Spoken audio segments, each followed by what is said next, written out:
ತನುವು ನಿನ್ನದು ಮನವು ನಿನ್ನದು, ತನುವು ನಿನ್ನದು ಮನವು ನಿನ್ನದು, ಎನ್ನ ಜೀವನ ಧನವು ನಿನ್ನದು. ನಾನು ನಿನ್ನವನೆಂಬ ಹೆಮ್ಮೆಯ ಋಣವು ಮಾತ್ರವೇ ನನ್ನದು.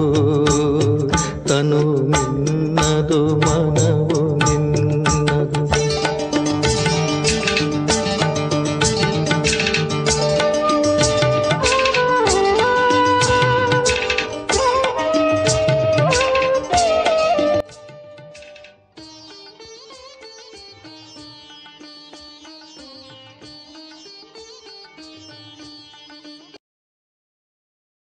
ಓಂ ಶಾಂತಿ. ದಿನಾಂಕ 24/3/2024 ಪ್ರಾತಃ ಮುರಳಿ. ಅವ್ಯಕ್ತ ಬಾಪ್ದಾದ ರಿವೈಸ್ ಮುರಳಿಯ ದಿನಾಂಕ 13/3/98. ಹೋಲಿ ಶಬ್ದದ ಅರ್ಥ ಸ್ವರೂಪದಲ್ಲಿ ಸ್ಥಿತರಾಗುವುದು, ಅರ್ಥಾತ್ ತಂದೆಯ ಸಮಾನರಾಗುವುದು. ಇಂದು ಬಾಪ್ದಾದರವರು ತನ್ನ ಹೋಲಿಯೆಸ್ಟ್ ಹೈಯೆಸ್ಟ್ ಹಾಗೂ ರಿಚೆಸ್ಟ್ ಇನ್ ದಿ ವರ್ಲ್ಡ್ ಮಕ್ಕಳನ್ನು, 4 ಕಡೆಯ ಮಕ್ಕಳನ್ನು ನೋಡುತ್ತಿದ್ದರು. ಸಾಕಾರದಲ್ಲಿ ಸಮ್ಮುಖದಲ್ಲಿರಲಿ ಅಥವಾ ದೂರ ಕುಳಿತುಕೊಂಡು ಹೃದಯದ ಸಮೀಪ ಇರುವಂತಹ 4 ಕಡೆಯ ಮಕ್ಕಳನ್ನು ನೋಡಿ ಹರ್ಷಿತರಾಗ್ತಾ ಇದ್ದಾರೆ. ಪ್ರತಿಯೊಂದು ಮಗು ಇಷ್ಟು ಪವಿತ್ರರಾಗ್ತಾರೆ. ಇಡೀ ಕಲ್ಪದಲ್ಲಿ ಬೇರೆ ಯಾರೂ ಸಹ ಇಷ್ಟು ಮಹಾನ್ ಪವಿತ್ರಾತ್ಮ ಆಗಿಲ್ಲ, ಆಗಲು ಸಾಧ್ಯವೂ ಇಲ್ಲ. ಸಮಯ ಪ್ರತಿ ಸಮಯ ಧರ್ಮಾತ್ಮರುಗಳು, ಮಹಾತ್ಮರು ಪವಿತ್ರರಾಗಿದ್ದರು. ಆದರೆ ಅವರ ಪವಿತ್ರತೆ ಹಾಗೂ ನಿಮ್ಮ ಪವಿತ್ರತೆಯಲ್ಲಿ ಅಂತರವಿದೆ. ಈ ಸಮಯ ನೀವು ಪವಿತ್ರರಾಗ್ತೀರಿ.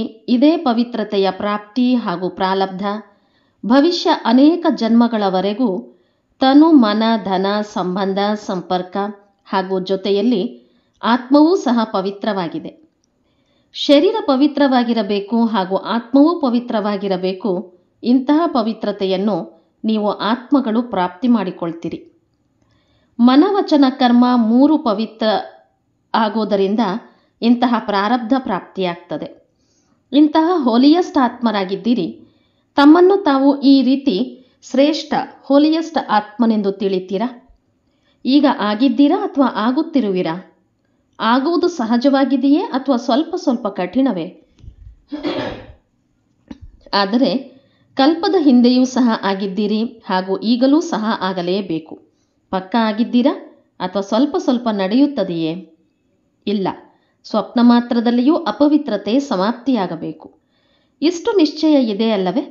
ಇಂದು ಆಗ್ತಿದ್ದೇವೆ ಹಾಗೂ ನಾಳೆ ಆಗ್ತೇವೆ ಎಂದ ಮೇಲೆ ಹೋಲಿಯೆಸ್ಟ್ ಸಹ ಆಗಿದ್ದೀರಿ ಹಾಗೂ ಹೈಯೆಸ್ಟ್ ಸಹ ಆಗಿದ್ದೀರಿ. ಶ್ರೇಷ್ಠಾತಿ ಶ್ರೇಷ್ಠ ತಂದೆಯ ಮಕ್ಕಳು ಶ್ರೇಷ್ಠಾತಿ ಶ್ರೇಷ್ಠರಾಗಿದ್ದಾರೆ. ಯಾವಾಗ ಹೈಯೆಸ್ಟ್ ಆಗ್ತೀರಿ ಆಗಲೇ ಪೂಜಿಸಲ್ಪಡ್ತೀರಿ.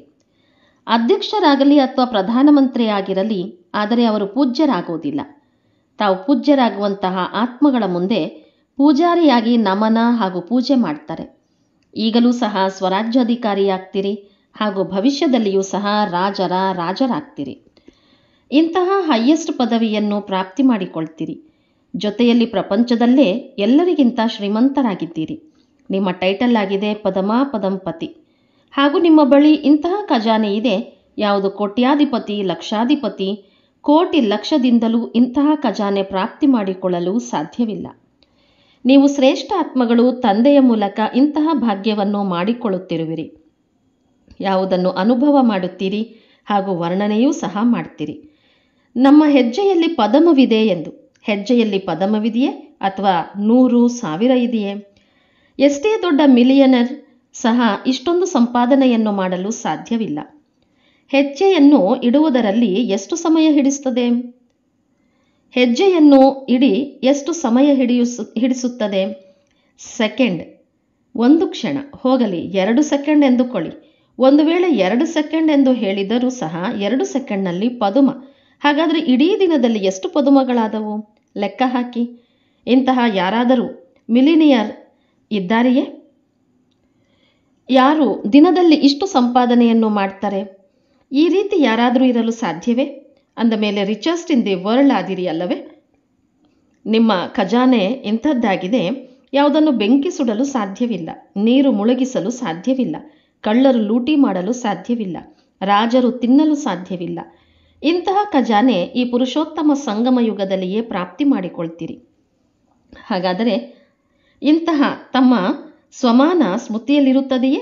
ಇರುತ್ತದೆಯೇ ಇಲ್ಲವೇ? ಹಿಂದಿನವರು ಕೈ ಅಲುಗಾಡಿಸುತ್ತಿದ್ದಾರೆ, ಹಿಂದೆ ಕುಳಿತವರು ಆರಾಮಾಗಿ ಕುಳಿತಿದ್ದೀರಲ್ಲವೇ? ರಿಚೆಸ್ಟ್ ಇನ್ ದಿ ವರ್ಲ್ಡ್ ಎಂದ ಮೇಲೆ ಆರಾಮವೇ ಆರಾಮವಾಗಿದೆ. ದೊಡ್ಡದಕ್ಕಿಂತ ದೊಡ್ಡ ವಿಶ್ವವಿದ್ಯಾಲಯದಲ್ಲಿಯೂ ಸಹ ಇಂತಹ ವಿಷಯಗಳ ಮೇಲೆ ಓದಲು ಕುಳಿತುಕೊಳ್ಳುವುದಿಲ್ಲ.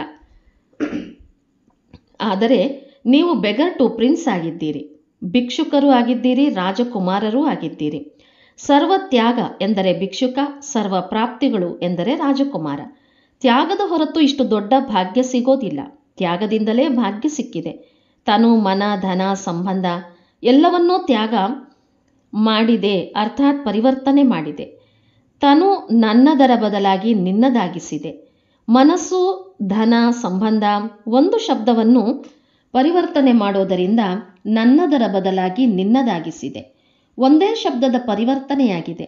ಆದರೆ ಆ ತ್ಯಾಗದಿಂದ ಭಾಗ್ಯದ ಅಧಿಕಾರಿಯಾದಿರಿ. ಹಾಗಾದರೆ ಭಾಗ್ಯದ ಮುಂದೆ ತ್ಯಾಗ ಏನಾಗಿದೆ? ಚಿಕ್ಕ ಮಾತಾಗಿದೆಯೇ ಅಥವಾ ಸ್ವಲ್ಪ ದೊಡ್ಡ ಮಾತಾಗಿದೆಯೇ? ಕೆಲವೊಮ್ಮೆ ದೊಡ್ಡದಾಗ್ತದೆ. ನಿನ್ನದು ಎನ್ನುವುದು ಎಂದರೆ ದೊಡ್ಡ ಮಾತನ್ನು ಚಿಕ್ಕದನ್ನಾಗಿ ಮಾಡುವುದು, ಹಾಗೂ ನನ್ನದು ಎನ್ನುವುದು ಎಂದರೆ ಚಿಕ್ಕ ಮಾತನ್ನು ದೊಡ್ಡದನ್ನಾಗಿ ಮಾಡುವುದು. ಏನೇ ಆಗಲಿ, 100 ಹಿಮಾಲಯಕ್ಕಿಂತ ದೊಡ್ಡ ಸಮಸ್ಯೆ ಬರಲಿ, ಆದರೆ ನಿನ್ನದು ಎನ್ನುವುದು ಎಂದರೆ ಬೆಟ್ಟವನ್ನು ಸಾಸಿವೆಯ ಸಮಾನ ಮಾಡುವುದು. ಸಾಸಿವೆಯೂ ಸಹ ಅಲ್ಲ, ಹತ್ತಿ ಹೇಗೆ ಸೆಕೆಂಡ್ನಲ್ಲಿ ಹಾರಿ ಹೋಗ್ತದೆ, ಕೇವಲ ನಿನ್ನದು ಎಂದು ಹೇಳೋದಲ್ಲ, ಆದರೆ ಒಪ್ಪಿಕೊಳ್ಳೋದು. ಕೇವಲ ಒಪ್ಪಿಕೊಳ್ಳೋದು ಅಲ್ಲ, ನಡೆಯೋದು. ಒಂದು ಶಬ್ದದ ಪರಿವರ್ತನೆ ಸಹಜವಾಗಿದೆ ಅಲ್ಲವೇ? ಇದರಲ್ಲಿ ಲಾಭವೇ ಇದೆ, ನಷ್ಟವಂತೂ ಇಲ್ಲ. ನಿನ್ನದು ಎಂದು ಹೇಳೋದರಿಂದ ಎಲ್ಲ ಹೊರೆಯನ್ನು ತಂದೆಗೆ ಕೊಟ್ಟು ಬಿಟ್ಟೆ. ನಿನ್ನದು ನಿನಗೆ ತಿಳಿದಿದೆ, ನೀವು ಕೇವಲ ನಿಮಿತ್ತ ಮಾತ್ರ ಇದ್ದೀರಿ. ಇದರಲ್ಲಿ ಲಾಭವಿದೆಯಲ್ಲವೇ? ಭಿನ್ನ ಹಾಗೂ ಪರಮಾತ್ಮನ ಪ್ರಿಯರಾದಿರಿ.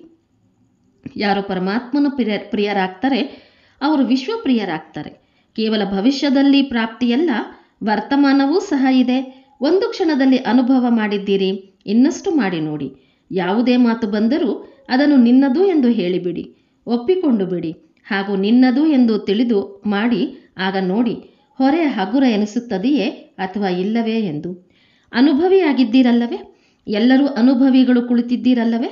ಕೇವಲ ಏನಾಗ್ತದೆ ಎಂದರೆ ನನ್ನದು ಎಂದು ಹೇಳುವ ಬಹಳ ಅಭ್ಯಾಸವಿದೆಯಲ್ಲ. 63 ಜನ್ಮಗಳ ಅಭ್ಯಾಸವಿದೆ ಎಂದ ಮೇಲೆ ನಿನ್ನದು ಎಂದು ಹೇಳಿ ಮತ್ತೆ ನನ್ನದು ಎಂದು ಹೇಳ್ತೀರಿ, ಹಾಗೂ ನನ್ನದು ಎಂದು ತಿಳಿದುಕೊಳ್ತೀರಿ. ಆದರೆ ಆ ಮಾತಂತೂ 1 ಗಂಟೆಯಲ್ಲಿ, 2 ಗಂಟೆಯಲ್ಲಿ, 1 ದಿನದಲ್ಲಿ ಸಮಾಪ್ತಿಯಾಗ್ತದೆ. ಆದರೆ ಯಾವಾಗ ನಿನ್ನದರಿಂದ ನನ್ನದು ಎಂದು ಹೇಳಿದಿರಿ, ಅದರ ಫಲ ದೀರ್ಘಕಾಲ ನಡೆಯುತ್ತದೆ. ಅರ್ಧ ಗಂಟೆಯ ಮಾತಾಗಿರ್ತದೆ. ಆದರೆ ಪಶ್ಚಾತ್ತಾಪದ ರೂಪದಲ್ಲಾಗಲಿ, ಪರಿವರ್ತನೆ ಮಾಡುವ ಲಕ್ಷ್ಯದಿಂದಾಗಲಿ ಆ ಮಾತು ಮತ್ತೆ ಮತ್ತೆ ಸ್ಮೃತಿಯಲ್ಲಿ ಬರ್ತಾ ಇರ್ತದೆ.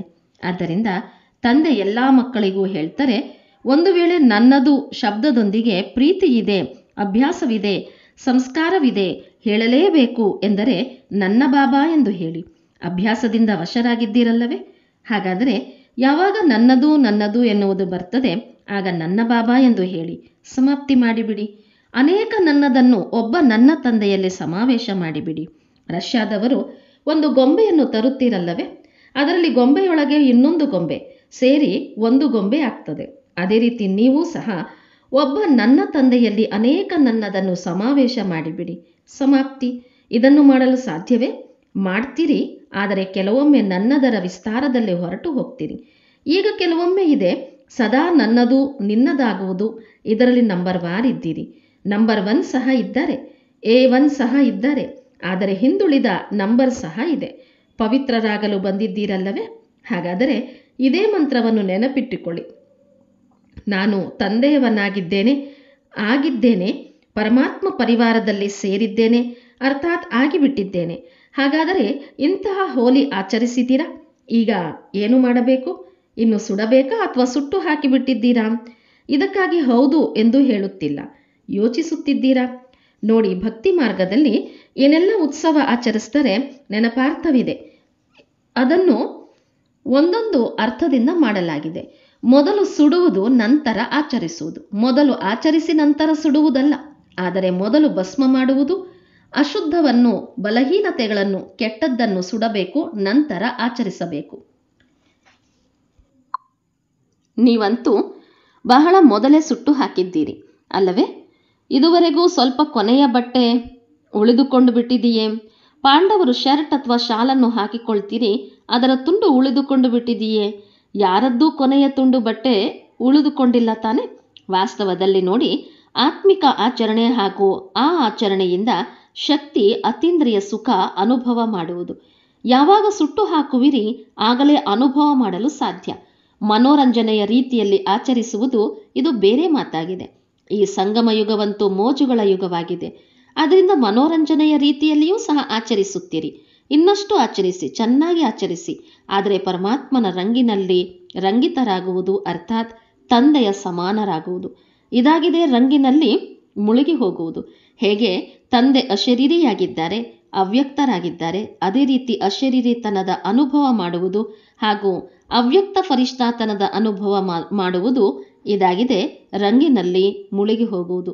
ಕರ್ಮ ಮಾಡಿ, ಆದರೆ ಅವ್ಯಕ್ತ ಫರಿಷ್ಠೆಯಾಗಿ ಕೆಲಸ ಮಾಡಿ. ಯಾವಾಗ ಬೇಕೋ ಆಗ ಅಶರೀರಿತನದ ಅನುಭವ ಮಾಡಿ. ಈ ರೀತಿ ಮನಸ್ಸು ಹಾಗೂ ಬುದ್ಧಿ ನಿಮ್ಮ ಹಿಡಿತದಲ್ಲಿರಲಿ. ಆರ್ಡರ್ ಮಾಡಿ ಅಶರೀರಿಯಾಗಿ ಬಿಡಿ. ಆದೇಶ ಮಾಡಿದಿರಿ ಹಾಗೂ ಆದಿರಿ, ಫರಿಷ್ಠೆ ಆಗಿದಿರಿ. ಮನಸ್ಸನ್ನು ಎಲ್ಲಿ ಯಾವ ಸ್ಥಿತಿಯಲ್ಲಿ ಸ್ಥಿತ ಮಾಡಲು ಬಯಸುತ್ತೀರೋ ಆ ಸ್ಥಿತಿಯಲ್ಲಿ ಸೆಕೆಂಡಿನಲ್ಲಿ ಸ್ಥಿತರಾಗಿ ಬಿಡಿ.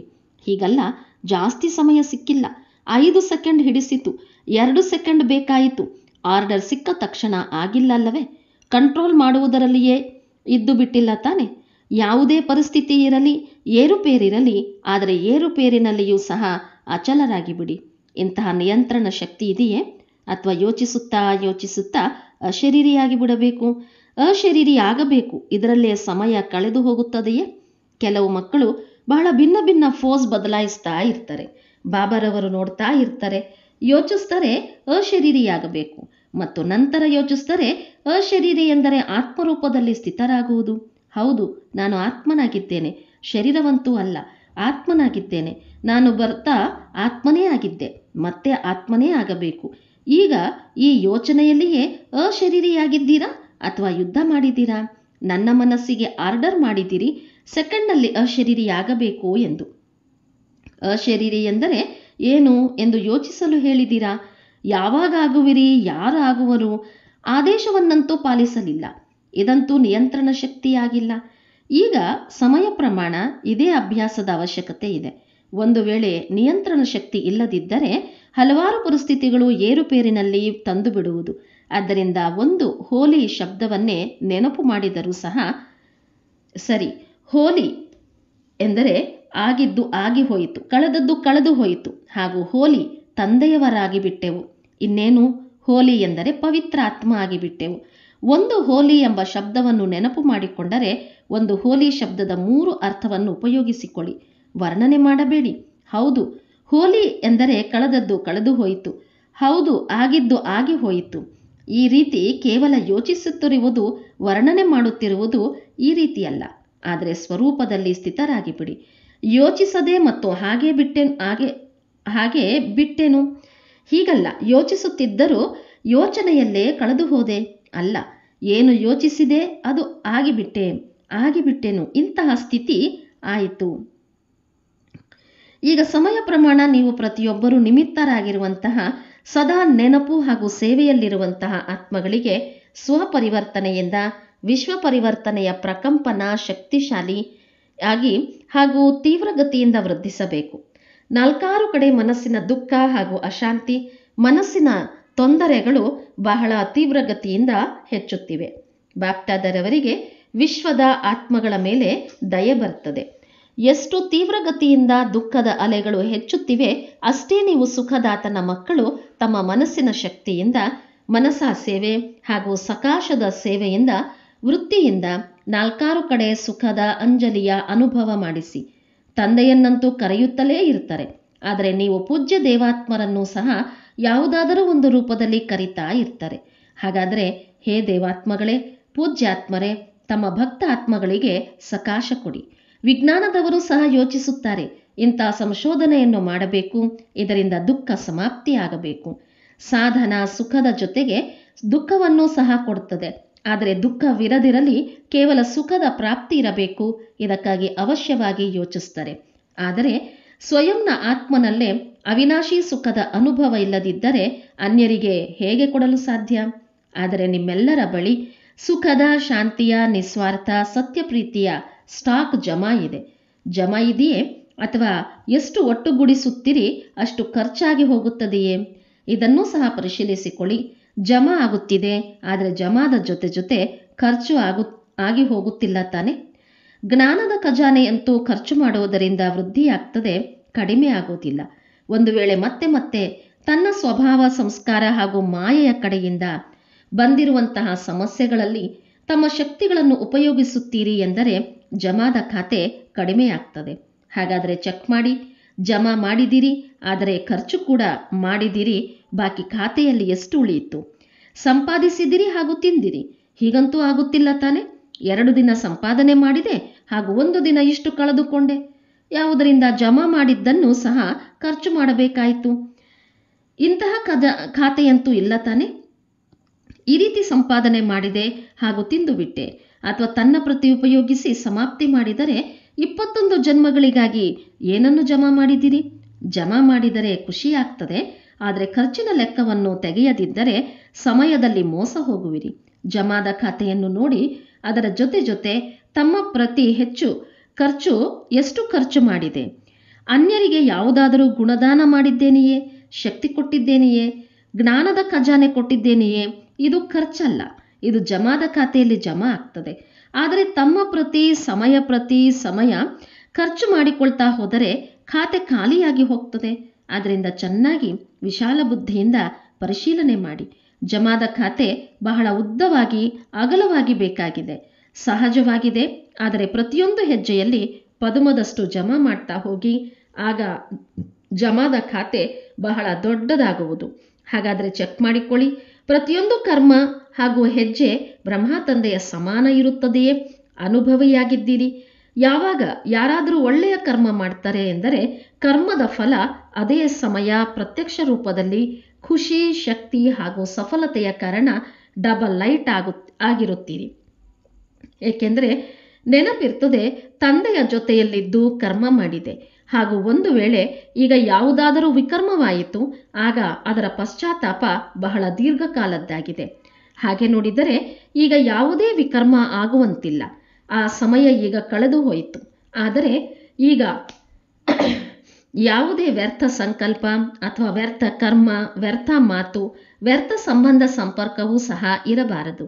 ಏಕೆಂದರೆ ವ್ಯರ್ಥ ಸಂಬಂಧ ಸಂಪರ್ಕವೂ ಸಹ ಬಹಳ ಮೋಸ ಮಾಡ್ತದೆ. ಎಂತಹ ಸಂಘ ಅಂತಹ ರಂಗು ಬಂದು ಬಿಡುತ್ತದೆ. ಕೆಲವು ಮಕ್ಕಳು ಬಹಳ ಚತುರರಾಗಿದ್ದಾರೆ. ಹೇಳ್ತಾರೆ, ನಾವಂತೂ ಸಂಘ ಮಾಡಿಕೊಳ್ಳುವುದಿಲ್ಲ, ಆದರೆ ಅವರು ನಮ್ಮನ್ನು ಬಿಡೋದಿಲ್ಲ. ನಾವು ಹೋಗೋದಿಲ್ಲ, ಆದರೆ ಅವರು ಬಿಡುತ್ತಿಲ್ಲ. ಹಾಗಾದರೆ ಬದಿಗೆ ಸರಿಸುವುದು ಬರುವುದಿಲ್ಲವೇ? ಒಂದು ವೇಳೆ ಕೆಟ್ಟ ವಸ್ತುವನ್ನು ನಿಮಗೆ ಕೊಟ್ಟರೆ ನೀವೇಕೆ ತೆಗೆದುಕೊಳ್ತೀರಿ? ತೆಗೆದುಕೊಳ್ಳುವವರು ತೆಗೆದುಕೊಳ್ಳಲಿಲ್ಲ ಎಂದರೆ ಕೊಡುವವರು ಏನು ಮಾಡುವರು? ವ್ಯರ್ಥ ಸಂಬಂಧ ಹಾಗೂ ಸಂಪರ್ಕವೂ ಸಹ ಖಾತೆಯನ್ನು ಖಾಲಿ ಮಾಡ್ತದೆ. ಹಾಗೂ ಅದೇ ಸಮಯ ಹೃದಯದ ಒಳಗೆ ಬರ್ತದೆ, ಮನಸ್ಸು ತಿನ್ನುತ್ತದೆ, ಈ ರೀತಿ ಮಾಡಬಾರದಾಗಿತ್ತು, ಆದರೂ ಸಹ ಮಾಡಿಬಿಡುತ್ತೀರಿ. ಕೇಳಬಾರದಾಗಿತ್ತು, ಆದರೆ ಅವರು ಹೇಳಿದರು, ಏನು ಮಾಡಲಿ?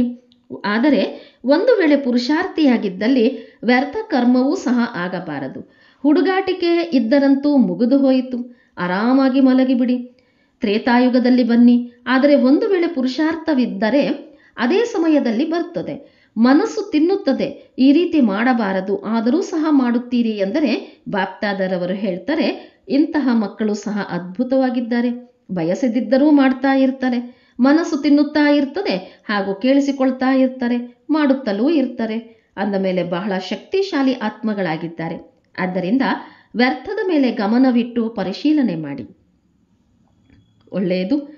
4 ಕಡೆಯ ಪವಿತ್ರ ಆತ್ಮರಿಗೆ, ಸದಾ ಶ್ರೇಷ್ಠ ಸ್ಥಿತಿಯಲ್ಲಿರುವಂತಹ ಶ್ರೇಷ್ಠಾತ್ಮರಿಗೆ, ಸದಾ ಸರ್ವ ಖಜಾನೆಗಳಿಂದ ಸಂಪನ್ನ ಶ್ರೀಮಂತಾತ್ಮರಿಗೆ, ಸದಾ ಪ್ರತಿಯೊಂದು ಹೆಜ್ಜೆಯಲ್ಲಿ ಪದುಮದಷ್ಟು ಜಮಾ ಮಾಡಿಕೊಳ್ಳುವಂತಹ ತಂದೆಯ ಸಮಾನರಾಗುವಂತಹ ಶ್ರೇಷ್ಠಾತ್ಮರಿಗೆ, ಸದಾ ದಯಾಹೃದಯಿ, ಕ್ಷಮೆಯ ಸಾಗರನ ಮಕ್ಕಳು, ಮಾಸ್ಟರ್ ಕ್ಷಮೆ ಮಾಡುವಂತಹ ಆತ್ಮರಿಗೆ, ವಿಶ್ವದ ದುಃಖಿ ಆತ್ಮರಿಗೆ, ಸಕಾಶದ ಮೂಲಕ ಸುಖ ಶಾಂತಿಯ ಅಂಜಲಿ ಕೊಡುವಂತಹ ಆತ್ಮರಿಗೆ, ಪ್ರತಿ ಸಮಯ ತಮ್ಮ ಜಮಾದ ಖಾತೆಯಲ್ಲಿ ಸಂಪನ್ನರಾಗಿರುವಂತಹ ಅತಿ ತೀವ್ರ ಪುರುಷಾರ್ಥಿ ಆತ್ಮರಿಗೆ ಬಾಪ್ದಾದರವರ ನೆನಪು, ಪ್ರೀತಿ ಹಾಗೂ ನಮಸ್ತೆ. ನಾವೆಲ್ಲ ಆತ್ಮಿಕ ಮಕ್ಕಳ ಆತ್ಮಿಕ ತಂದೆಗೆ ನಮಸ್ತೆ, ನಮಸ್ತೆ, ನಮಸ್ತೆ. ವರದಾನ: ಹೋಲಿ ಶಬ್ದದ ಅರ್ಥವನ್ನು ಜೀವನದಲ್ಲಿ ತಂದು ಪುರುಷಾರ್ಥದ ಗತಿಯನ್ನು ತೀವ್ರ ಮಾಡಿಕೊಳ್ಳುವಂತಹ ತೀವ್ರ ಪುರುಷಾರ್ಥಿ ಭವ. ಹೋಲಿ ಅರ್ಥಾತ್ ಏನು ಮಾತಾಗಿದೆ, ಕಳೆದು ಹೋಯಿತು ಅದನ್ನು ಸಂಪೂರ್ಣ ಸಮಾಪ್ತಿ ಮಾಡಿಬಿಡಿ. ಕಳೆದದ್ದನ್ನು ಕಳೆದು ಮುಂದೆ ಬರೆಯುವುದು ಇದೇ ಹೋಲಿ ಆಚರಿಸುವುದಾಗಿದೆ. ಕಳೆದು ಹೋಗಿರುವ ಮಾತು ಈ ರೀತಿ ಅನುಭವವಾಗಲಿ ಹೇಗೆ ಬಹಳ ಹಳೆಯ ಯಾವುದೋ ಜನ್ಮದ ಮಾತಾಗಿದೆ. ಯಾವಾಗ ಇಂತಹ ಸ್ಥಿತಿಯಾಗ್ತದೆ ಆಗ ಪುರುಷಾರ್ಥದ ಗತಿ ತೀವ್ರವಾಗ್ತದೆ. ತಮ್ಮ ಹಾಗೂ ಅನ್ಯರ ಕಳೆದಿರುವ ಮಾತುಗಳನ್ನು ಎಂದಿಗೂ ಚಿಂತನೆಯಲ್ಲಿ ತರಬಾರದು, ಚಿತ್ತದಲ್ಲಿಟ್ಟುಕೊಳ್ಳಬಾರದು ಮತ್ತು ವರ್ಣನೆಯಂತೂ ಎಂದೂ ಮಾಡಬಾರದು. ಆಗಲೇ ತೀವ್ರ ಪುರುಷಾರ್ಥಿ ಆಗಬಹುದು. ಸುವಾಕ್ಯ: ನನ್ನತನದ ಅನೇಕ ಸಂಬಂಧಗಳನ್ನು ಸಮಾಪ್ತಿ ಮಾಡುವುದೇ ಫರಿಷ್ಠ ಆಗುವುದಾಗಿದೆ. ಒಳ್ಳೆಯದು. ಓಂ ಶಾಂತಿ.